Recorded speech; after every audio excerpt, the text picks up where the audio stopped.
It all started in Malindi on the coast of Kenya when we set out to see whether fortifying flour with sodium ion EDTA would improve the iron status of African children. We at the time wanted to see whether it was a better option than electrolytic iron, which at the time was being used in South Africa where there was fortification of flour by the government. And so we had 4 groups of children. To one group, we gave a high dose of sodium ion EDTA in flour, second one a lower dose. The third group had electrolytic iron in their flour, and we had a group that received nothing in their flour. And we gave these children porridge made from maize flour for 5 months. And at the end of the 5 months, we showed that the group of children who received porridge, which was fortified with sodium ion EDTA, either at the high or the low level, had their iron status improved. We found that iron deficiency anemia was reduced by close up to 90% in the high sodium ion EDTA group, and by about half as much in the group that was receiving the lower dose. But we showed that electrolytic iron did nothing.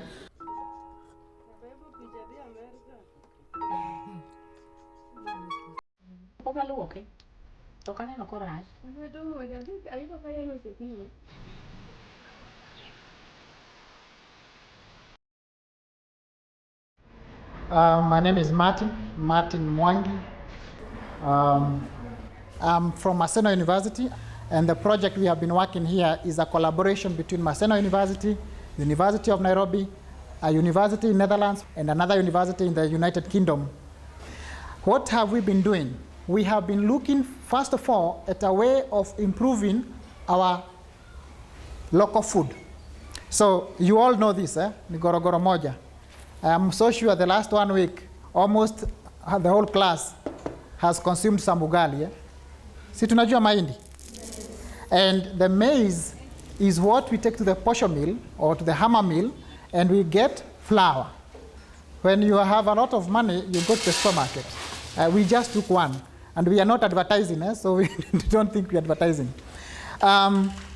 If you look at this pack, there is a word called fortified. Do we know what that means? No. Our government has been very busy trying to find out how to help us better our health.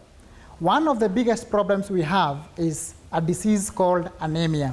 How many of us in their homes buy their unga or their flour from the supermarket? Hands up. Very few, I'm only seeing 2 hands. And that is not surprising because from our studies, our research work in this community, 92% of all the people who live in Kanyawegi, Osiri, and Lower Ojola obtain their flour from the posho mill. It therefore means even if the government keeps adding iron here, you are not going to get it. So our work involved finding out how can we add this micronutrient into our local gorogoros. So this is where this one came from. Together with some very intelligent students at the university here and also abroad, one of the jobs they have been doing is to help us develop this. It is actually iron which is mixed in flour.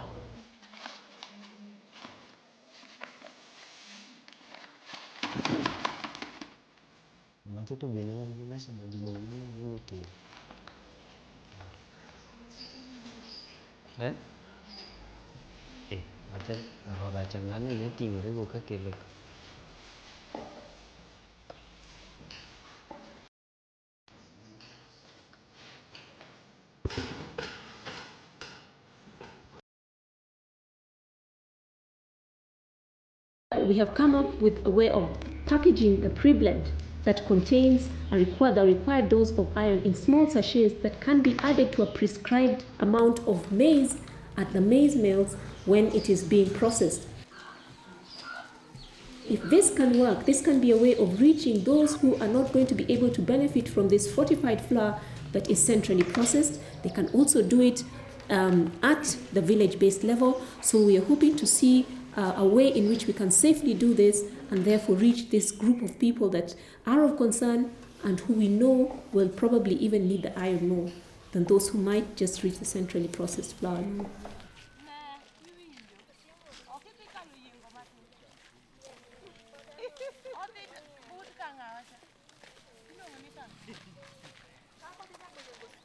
The most affected are women.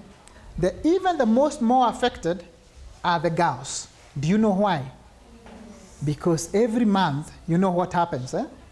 We lose blood. The boys don't. And that's why for us, we didn't need the boys in this room.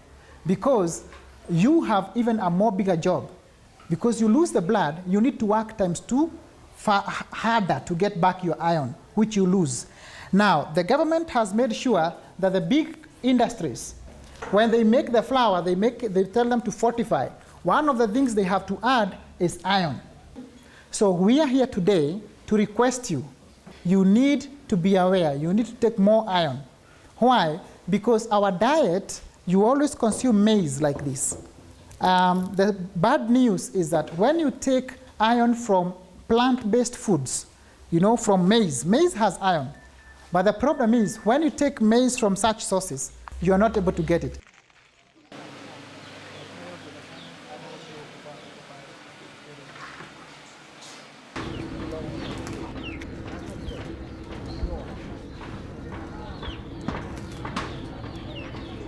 So what we have been doing is we designed an experiment.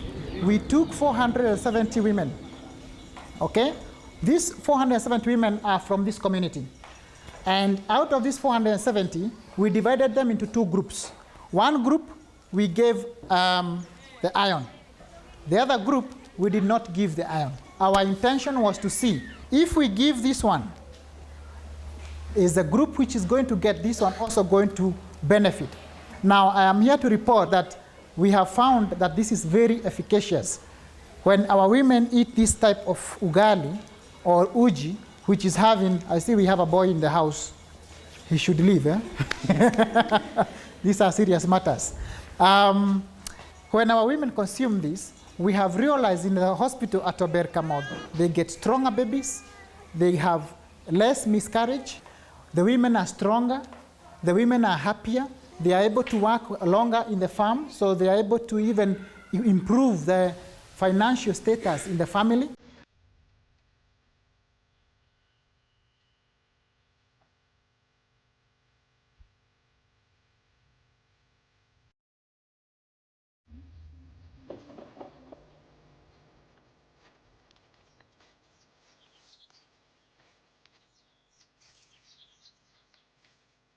Is it beneficial then to give women at this stage in pregnancy iron in these 2 forms?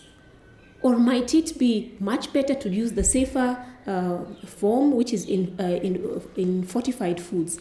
So we have a study that's going on that there's a group of women who are receiving iron through fortified flour in pregnancy, and there's a group that's receiving iron both as supplements as required and in fortified flour, because there will be people who will be receiving iron from these two groups, and we'll see whether it really is beneficial to give them from these 2 sources.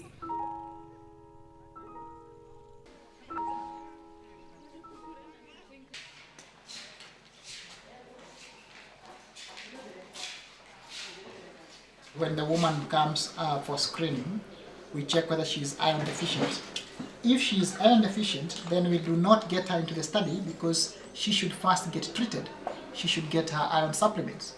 If she is iron sufficient, at least above 90 grams per liter, then we get her into the study, and then we start following her for the duration of her pregnancy.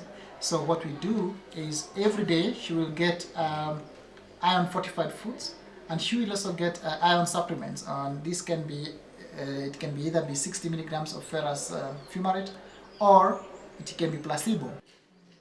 Then when she comes to give birth, we check for her iron status. Our hope is that we can be able to track and be able to compare between the group that received a lot of iron and the group that did not receive a lot of iron. When we started this project, this hospital was not seeing not even one client, not even one patient dared enter this hospital. All we did here was get a group of 50 committed women, men and women. And these men and women, we told them, we want you to help us make sure that all women in this community deliver in a hospital. And they asked us, how do we do this? How can we do this? And we told them, look, every month you go to about 20 households, and in those 20 households, you make sure that first, if there is any new pregnancy, you teach them, tell them, look, if you go to the hospital, you can get an ultrasound machine, and which is going to tell you how is your baby healthy or not, and don't worry, you will not be charged. Then they become our link between the hospital and this woman.